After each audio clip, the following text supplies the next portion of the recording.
অনেক স্ত্রী আছে না জেনে না বুঝে স্বামীর সাথে এমন খিটখিটে মেজাজ দেখায় যেটা স্বামীর জন্য মেনে নেওয়া কষ্টকর। আমি একটা জরিপে পড়েছি, পৃথিবীর অনেক স্বামী স্ত্রীর কারণে হার্ট অ্যাটাক করে মারা যায়।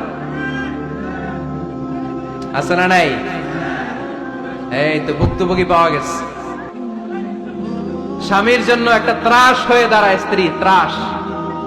অনেক স্বামী আছে স্ত্রীর এরকম আচরণের কারণে, অতিরিক্ত প্রেসার ক্রিয়েট করার কারণে স্ত্রীদেরকে ভয় পায়। অবশ্য নীলফামারীর কোন স্বামী তার স্ত্রীরে ভয় পায় না। ভয় পায়? স্ত্রীরে ভয় পান কে কে দেখি?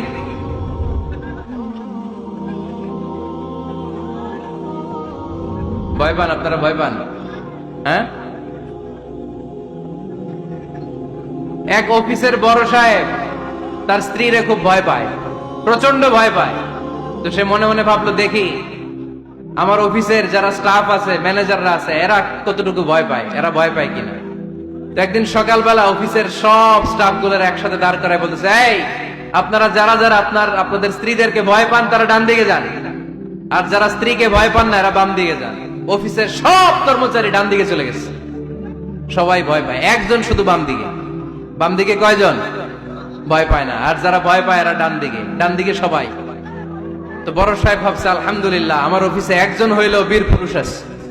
তো বীর পুরুষের কাছে যেয়ে বলে, ঘটনা কি, আপনি মোটেও ভয় পান না? কয়, স্যার প্রতিদিন অফিস করার জন্য যখন ঘর থেকে বের হয় আমার বউ আমারে বলে দেয়, খবরদার সবাই যেদিকে যায় তুমি কিন্তু ওইদিকে যাইবা না, সবাই যেদিকে যায় তুমি ওইদিকে গেলে খবর আছে। বড় সাহেবকে খবরদার, এটা তো আরো ডরায়, ঠিক কিনা?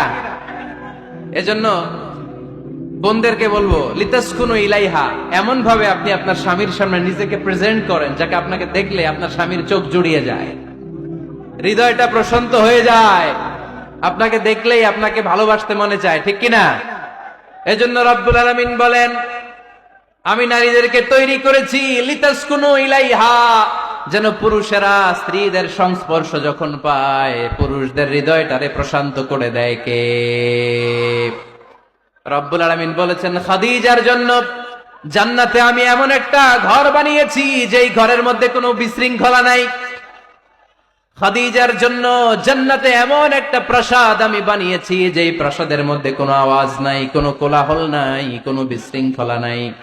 কারণ খাদিজা আমার নবীকে এমন একটা ঘর উপহার দিয়েছে যেই ঘরের মধ্যে কোনো বিশৃঙ্খলা ছিল না, আওয়াজও ছিল না। পড়েন সুবহানাল্লাহ। আল্লাহ রাসূল যখন সারাদিন কাফেরদের মাঝে কোরআনের দাওয়াত দিতেন, কোলাহল